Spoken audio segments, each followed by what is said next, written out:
And welcome to BookTrib Live, a Merrimack Media production.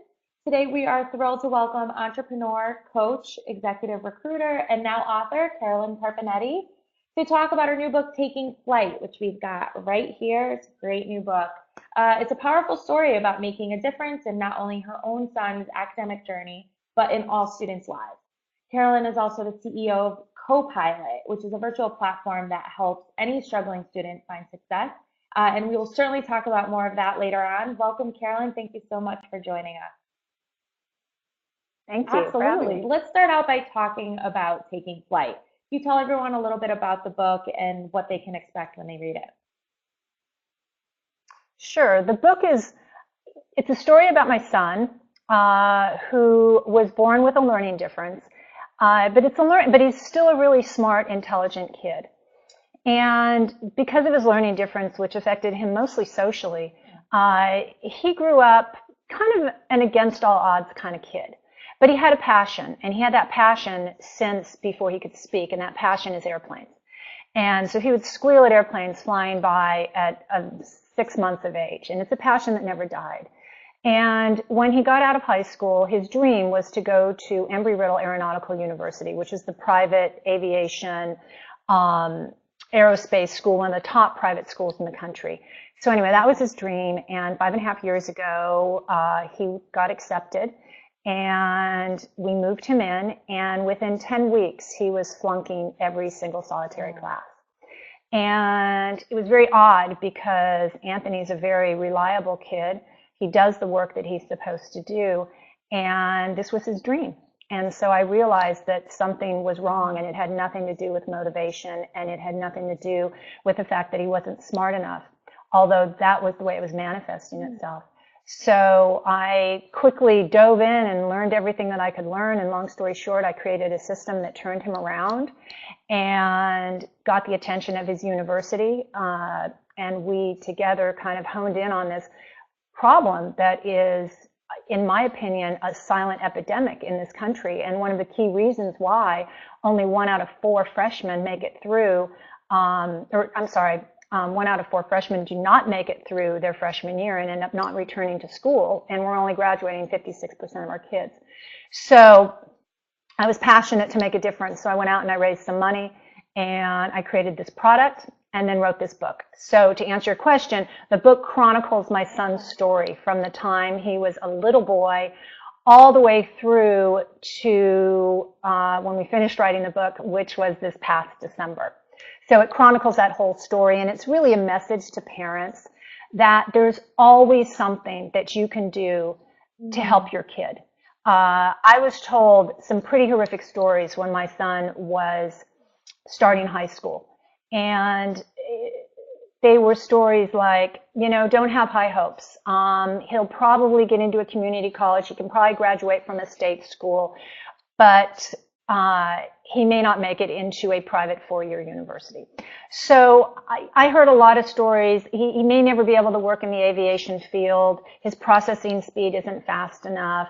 There were just a lot of things, but I never listened to any of that. And I always looked for something more that I can do to help him, and we never stopped. And now my kid graduated from college on May the 10th, and just last Monday he started his dream job working in operations at San Francisco International Airport. So my book is a message to parents, never to give up on your kid. There's always something more that you can do, and together you can help them fulfill their dreams. Amazing. What a story. So executive function is at the core of this book. What has kind of your research shown, and of course, your own experience with your son taught you about executive function and how it works? Sure. Executive function is an area of your brain that develops somewhere between the ages of 18 and 26. And you can think of it as kind of the CEO of your brain. So it helps you get stuff done. So it helps you with time management, planning and organizing, initiation, flexible thinking, and cause and effect. And when you go from a high school environment where your life is pretty structured, you're going to the same school every day at the same time, your friends are in your classes, people are constantly talking about homeworks and assignments, your teachers give a homework assignment, maybe it's due the next day or 2 days or 3 days later. And then most kids, when they get out of high school, they have a sport they go to tutoring, they go to a music lesson, and then they come home and they have dinner, and then they have X amount of time to do their homework. And that's their schedule, and that's what they live by. And then when you get into college, all that is ripped apart, and you need to fend for yourself, and you have these big breaks in your day, and you have assignments buried in learning management systems or syllabuses, and you got to get them out, and you have to plan them out, and there are different types of assignments because they're now college level assignments, not necessarily high school assignments. And so planning and organizing all of that can be incredibly challenging. Now, some people see this problem early on. They see it in their kids in middle school and in high school, and others don't see it until college. And what can be shocking when you get to college is you can have been a straight A stellar student in high school, and you didn't realize how much you relied on this support. And now all of a sudden that support is ripped away from you, and you don't know why you're failing. You don't know why you can't, manage your time in such a way that you get your assignments done, that you are prepared for tests and all of that. So it really can shock one's system when it manifests itself in college. And I think the difference is that when you're younger, you can think in wholes. So kids have a tendency to remember everything. They remember everything in their head, or they'll just write something down. I mean, we work with high school kids all the time. They just write something down on their hand, right? And that's all that they need. But as the curriculum in the later years of high school and in college, when the depth is deeper and the breadth is wider, all of a sudden you can't hold it all in your head anymore. And that's when the wheels start to fall off the bus. And if you don't have the executive functioning skills to put together a plan, a schedule, you will start to fail. And then there are other side effects like cause and effect. I work with parents all the time that are just, they want to pull their hair out because it's like, why can't my kid learn from their mistakes? They have this strategy and it fails them over and over and over again, but they still continue to use it. And it just doesn't work. And so that's how kind of cause and effect kind of can manifest itself to get these kids really stuck to the point where they can't create a system and they can't create a plan. Now, that said, once you realize that weak executive function is the problem and you build out a roadmap for them, and it's got to be a roadmap that makes sense, and it has to be a roadmap that understands their learning style and their study preferences, because everybody is different. And that's why this dealing with weak executive function, it's really hard. It's not a one-size-fits-all solution. You can't send somebody into a time management class and expect them to all of a sudden get it. It's very personalized, and it doesn't come naturally. But once you understand that and you can build out that roadmap for them based on their study habits and personal learning style, and they start to just follow that roadmap and repeat, it all of a sudden changes their brain patterns in such a way that they learn it. They just don't learn it intuitively. They learn it like one would learn riding a bike. You start to learn riding a bike. You have your training wheels on, and you keep riding and riding and riding, and those training wheels keep coming up until all of a sudden you can ride the bike.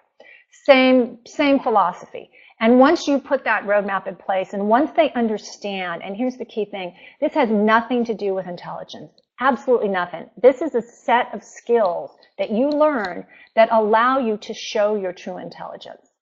And when people understand that, and they understand that it's not a measure of intelligence, it's just a way to show your intelligence, and that they can learn it, but they don't learn it intuitively, and they don't learn this stuff through failure. And that's another thing I talk to parents about a lot. I hear, well, are you kidding me? We sit around the dinner table. This kid can talk about world peace. This kid, has an IQ of 157, aced his SAT scores. This is a smart kid. And you're telling me that that he's suffering from weak executive function. Well, if that's the case, he just needs to fail, and he'll figure it out on his own, and he'll just learn through failure. But you don't learn this through failure. I mean, again, it's a part of your brain that hasn't developed. And expecting an 18-year-old to have a proficient set of mature executive functioning skills, that of someone in their later 20s, and expecting them to have that, and if they don't, expecting them to learn through failure, it's the exact same as if you have a child. And I say this to parents all the time. If you have a baby, remember when your child was younger and they were learning to walk, what would you do? Would you put your fingers out and have them hang on to your fingers and you walk in front of them while they toddled along? Parents say yes. And I say, would you ever just simply let go in thinking, well, if they fall on their behind, then they're going to learn how to walk. They'll figure it out. You would never do that. With a baby, you know that their brain just isn't ready. Well, it's the same thing with these kids. And it's unfortunate because they get pegged into this slot of being complacent or being lazy or being aloof, because there are this echelon of kids, probably about 15% of them, that have really strong executive functioning skills. And so people always say, well, if these kids could do it, all kids should be able to do it. And that's not necessarily. And I think what's interesting is we're not talking about, as I think you basically just said, we're not talking about learning disabilities. And I think if someone were to just go and say, oh, weak executive function, that's just a different way of skirting around, this is a different topic altogether. This is not any kind of disability or disorder, anything like that. Yeah, no, it's not a disability or a disorder. It's just, now that said, oftentimes it's a side effect or it comes with a learning disability. So for example, most people who have ADD have weak executive function because most people who have a learning disability, their brain is a little bit more immature than your average brain. And so therefore, they're naturally going to have weak executive function because their brain is maturing at a much lesser pace than someone who doesn't. But that said, you can have a kid that has no learning difference whatsoever, that is super intelligent, but their weak executive function is still at a place where it's challenging for them. Now, you can also have adults who have weak executive function, and it's always going to be weak. And those people, those are the people that you can create workarounds. I mean, when you get out of college, you can create workarounds to support it. And you see it all the time. When I do my executive recruiting, I work with CEOs all over the country. And what's interesting is the majority of CEOs that I work with that are running these, $100 million, billion-dollar companies, in my opinion, have very weak executive functioning skills. And the interesting thing is, the flip side to weak executive function is a really brilliant creative mind. And because if your executive functioning is weak, you don't think in a linear fashion. So you don't think A to B to C to D. You think A to B to C to F to G to E. So you think in a different way. You see things in a different way. And when you're allowed to focus that on your passion, you can do amazing, amazing things. And you can work with, executive assistants and other things to kind of create workarounds that allow you to support your weak executive function. And that kind of comes with maturity and with time and, the mature thought process of an adult. But it's certainly, even if it never fully matures, it's not something that, hinders you for the rest of your life. As a matter of fact, if you own it and you create the workarounds and you allow your mind to be as creative as it can be, I mean, you can do really successful things. I mean, if you look at, Steve Jobs, Mark Zuckerberg, Richard Branson, if you look at all these guys, they couldn't make it through college. I bet if you dug really deep, why couldn't they make it through college? I bet you this is the reason why. Very interesting. And, my next point was you talk about the statistics in the book, mainly 25 to 30% of college freshmen don't return for their sophomore year. Only 56% of students are graduating in a fifth year.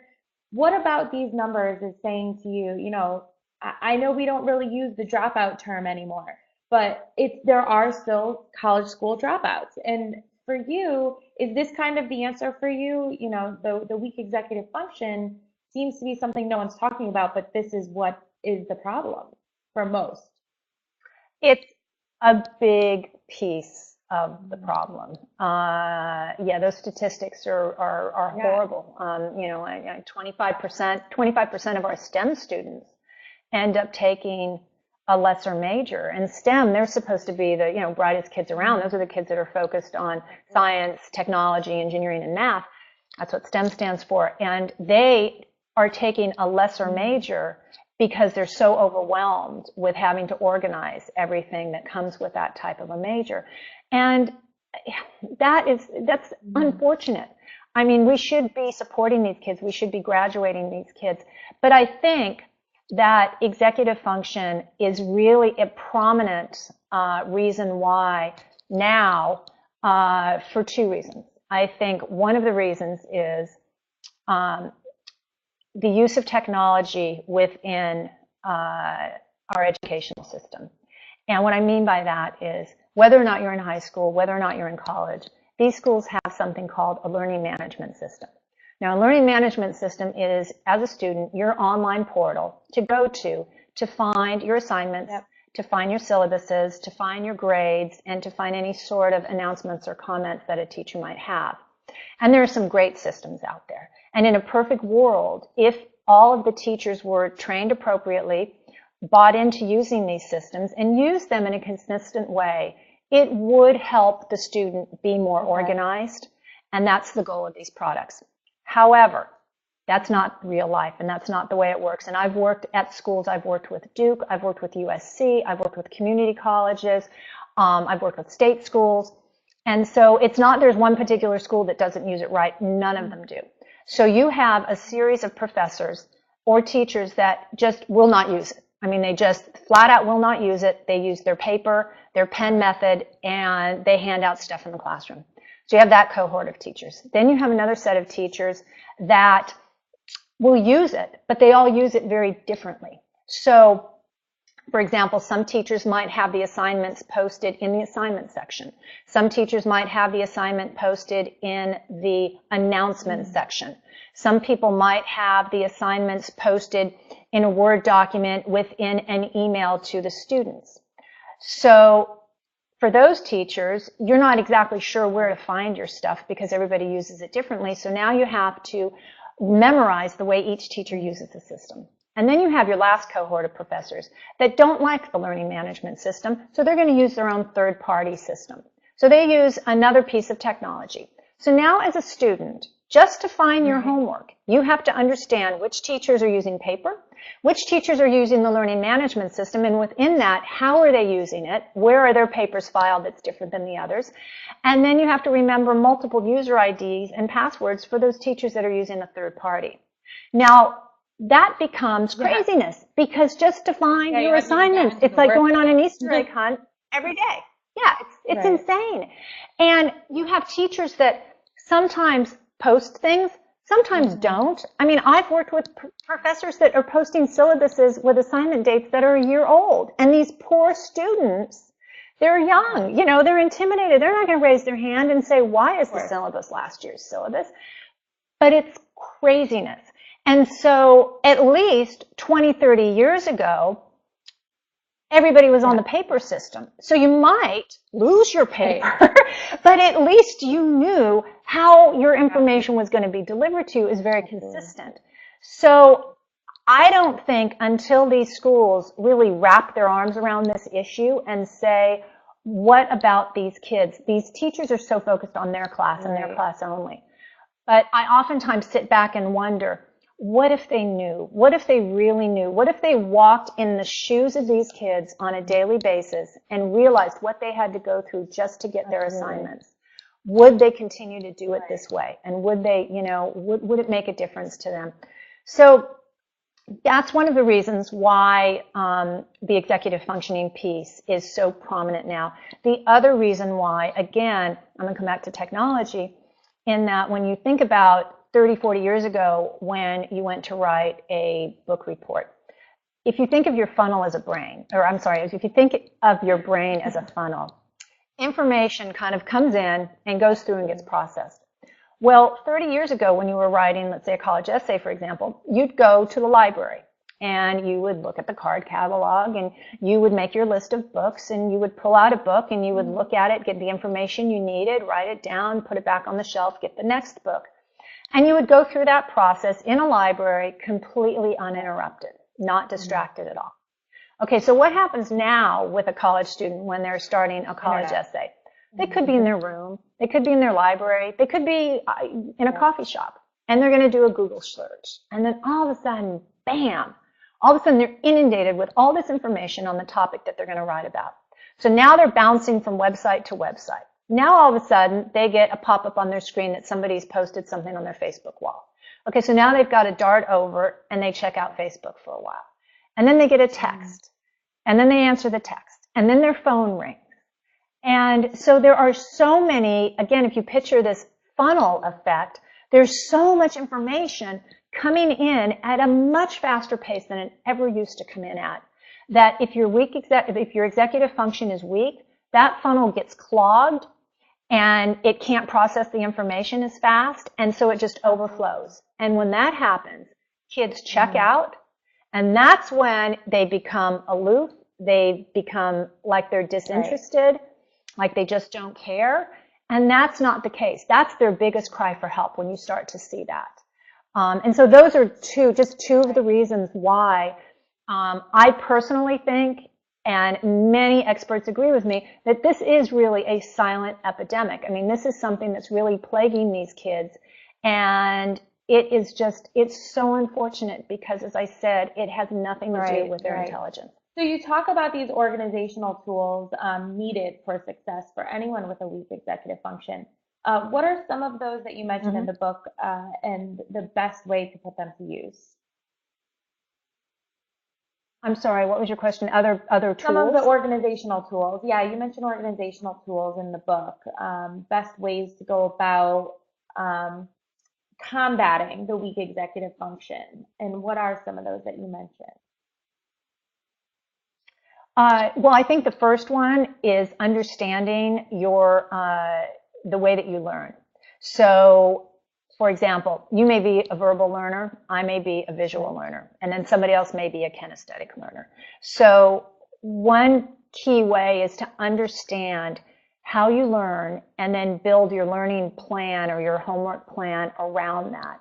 And that could involve a variety of technology tools. I mean, I work with kids, oftentimes they're verbal learners, and so they will create these study guides and they will simply read them and they will record them and then they will run around with earbuds and listen to them, and that's how they get their information in their brain. There's other tools like Quizlet or Study Blue. Those are great for visual learners where you can create a study guide and you type them in and they create these automatic flashcards for you, which is really cool. Again, another mobile device it's a mobile app where you can be standing in line at a Starbucks and you're just on there and they're just asking you questions, and you're just answering them, and it's all created by these study guides that you create. So, so there are a variety of tools out there, but the key is understanding your learning style and then finding the proper tool to match that learning style. Interesting. So before we get in, I really want to talk about the co-pilot program. But before we get into that, can you mention a little bit about your background? You're a speaker, you're a coach, you have a business background. How did all of that kind of lead up to where you are now in your career? My business background? Yeah, everything that Co-Pilot is a program that you created, and everything that brought you to be a speaker and a coach. How did you find your way to that? Was it writing this book or? My path is a very windy road, and not a traditional path that one would ever go on, nor one that I would ever wish for anyone to go on. Unfortunately, I mean, I grew up in, although I shouldn't say unfortunately, because I think it provided me with a lot of strength, which allowed me to take a lot of challenges. But I did not grow up in a traditional family situation. My situation was very different than your average family. And I went to a community college. I did not have the support of any parents or anybody. But when I graduated from high school, I went to my local community college, and I only lasted 6 weeks. I mean, the same thing that happened to my son happened to me. I had no idea how to survive in college. I didn't understand the assignments. They were big and large, and I felt so lost, and nobody knew who I was. It was such a daunting process that I dropped out, and I didn't know what to do. So I eventually enrolled in a vocational school called Heald Business College.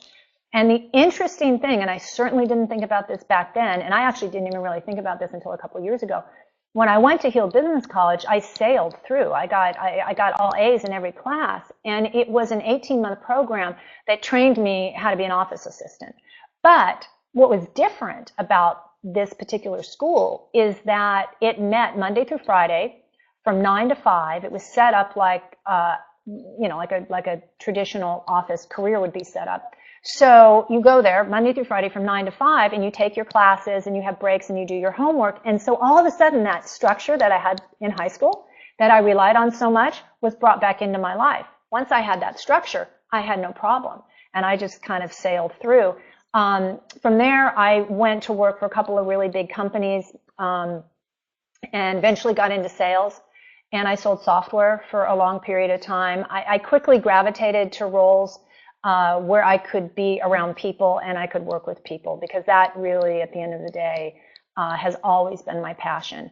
And so I worked in software sales for a while, and then I got married, and then I didn't work for a while, and then I went through a divorce, and I had to re-engage and create a career for myself. And so at that point in time, I thought, well, what is it that I really love to do? And why don't I try and do something that I really love? And when I was selling software, I was always the person plagued with creating the user conferences and the sales meetings and the Christmas parties. And so I always enjoyed doing these big events. And so I started an event planning business and got very lucky and got some really great clients and did some amazing things. I mean, we ended up planning a 5,000 person women's summit at the Moscone Center in San Francisco every year, and had some fabulous speakers. I mean, we had Oprah Winfrey come, and Madeleine Albright, and Marianne Williamson, and Tipper Gore. It was amazing. And we structured it in a very different way. Again, it was all about empowering not just business women, because there's so many conferences focused on business women, but we made it very inclusive. And so we had welfare to work moms sitting next to CEOs, sitting next to students, and it was just a real empowering event. And I think creating that event and doing that 6 years in a row, really, I mean, my joy in that was watching these women that could come for a day and really be inspired to step out of their comfort zone and do something that they normally wouldn't think of doing. And that got me, I did a lot of development work with a lot of nonprofits. And so this empowerment of empowering people to really reach their full potential was kind of this common thread that really ignited me and got me super excited. And so that's how I transitioned into executive search, because I saw how many people did it. I saw how many companies did it. And it was a very transactional oriented type of thing. And I thought, if you do this right, you really can make a positive change in someone's life. If you can help them find their dream job, and help the organization find their dream candidate so that their company can really excel and this person can really excel. To me, that was like the perfect scenario, because it allowed me to do something that I love. And it certainly is a very lucrative career, so you can make a nice living off of. And so I transitioned into that, and I did that for 10 years, and I'm still doing that, and started an executive coaching practice around that as well, because again, my whole belief is that when you can we move people's internal roadblocks, when you can help them set up tools to help themselves, that's when they can do amazing things. And when I can help somebody do that and I can just watch them soar, there's nothing that gives me greater joy in life. So that's what I do for a living. That's what my career has been for several years. And then I told you the story about my son had his hiccup in college, and I quickly learned as much as I could about executive function and created this system that I really just cobbled together out of desperation. But it worked. It turned him around really quickly.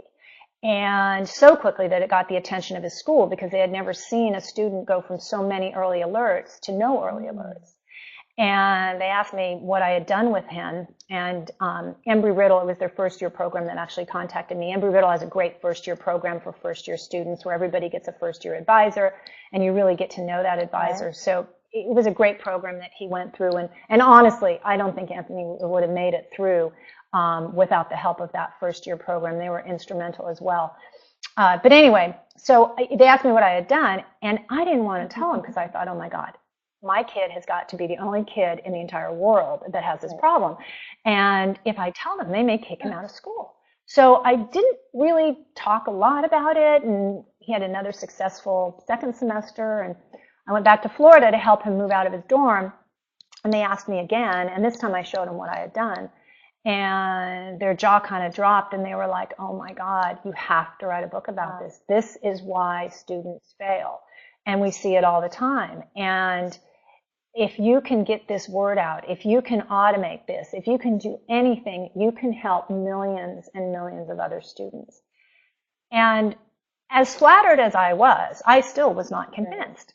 And so I went home that summer and I started Googling, college dropout rates and retention rates and all this. And that's when all these numbers started popping up that just blew me away. I had no idea that 1 out of 4 kids don't make it back their sophomore year in college. I mean, and we're only graduating 56% of our kids in 5 years.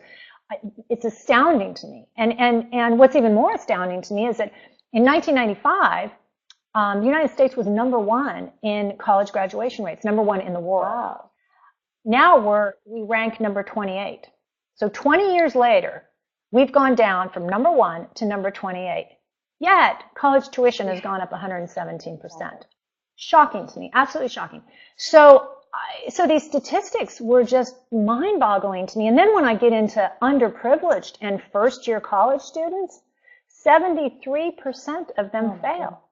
And they just fail because they're overwhelmed. They have to work. They can't manage their time. They don't have somebody who went to college that can help talk them through what they need to do. And that breaks my heart. It just absolutely breaks my heart. So with that, I thought, well, God, maybe there is something that I can do.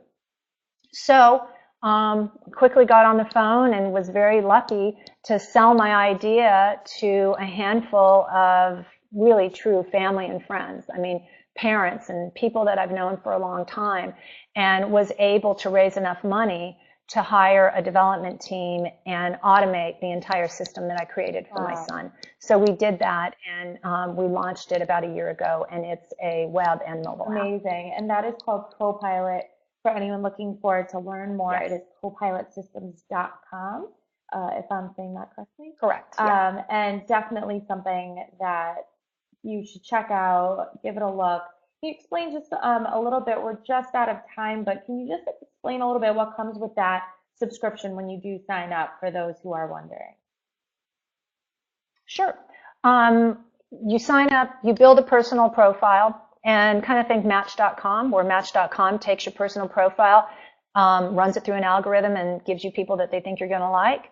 We do the exact same thing where we learn about your learning style, and then we take your classes, and your assignments get entered into them, and then through our algorithm, we backward schedule everything on your calendar. So if you have a paper, for example, and you add that into your calendar, you get a series of subtasks that go with creating a paper, which could be research, first draft, second draft, whatever the steps could be. And you can just enter a due date, click enter, go with our default, everything gets scheduled, or you can customize it. You can create your own roadmap. You can create all your different tasks, you can reorder them, and then the magic happens when you hit that add assignment button, and then everything gets backwards scheduled. So on the day the assignment is due, you see that in big red letters, and then so if the assignment was due, say, April 15th, on April 2nd, you may start to see research, the next day outline, the next day first draft, all the steps in order to create this paper, in order to study for that test. And that all gets scheduled based on your study preferences. How long can you study before you start to fade away? When do you feel that you're your sharpest? So it's all personalized, and it's scheduled around your classes and around your extracurricular activities and around your free time. And then our mobile app gives you to-do lists, so you know exactly what you need to do during the day. We also send a series of personalized reminders, again, that you can personalize based on what you need. Some kids need to be reminded for almost everything. They need to be reminded to turn in their assignments. They need to be reminded to study. They need to be reminded that the test is happening tomorrow. They need to be reminded to go to class. Other students don't need that much. They just need a reminder in the morning as to what their day looks like or what they need to turn in. So you can personalize all these reminders and really just kind of create this system to support this week executive function to help you succeed. That's amazing.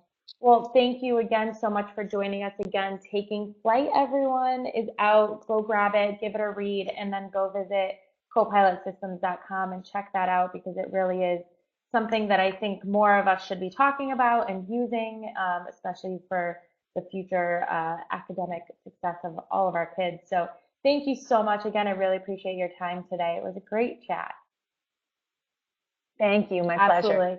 Thanks, everyone. Have a great day. Bye. Bye-bye.